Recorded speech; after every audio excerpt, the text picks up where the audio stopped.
To start, we are going to add a half cup of unsalted butter, then, over medium heat, we will slightly melt our butter for a few seconds to warm it up, until it becomes creamy. Once it looks soft and creamy, remove it from the heat. Then we will add a third cup of granulated white sugar. After that, we will add a half cup of dark brown sugar. Give that a good mix together until it's smooth and creamy. Then, on the side of your pan, crack in 1 large egg, followed by a teaspoon of vanilla extract or vanilla paste. If you enjoy learning how to make desserts like this from restaurants, then make sure to subscribe so you don't miss any future videos. For our dry ingredients, start by adding a cup and a third of all-purpose flour.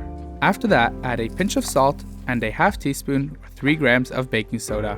Then mix together until it comes together in a complete batter.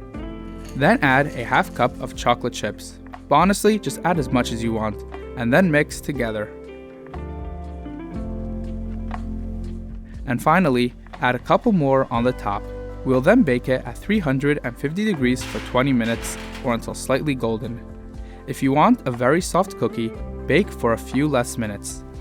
Remove from the oven and serve with some ice cream. If you don't have any ice cream, then watch this video on how to make ice cream at home with only 2 ingredients.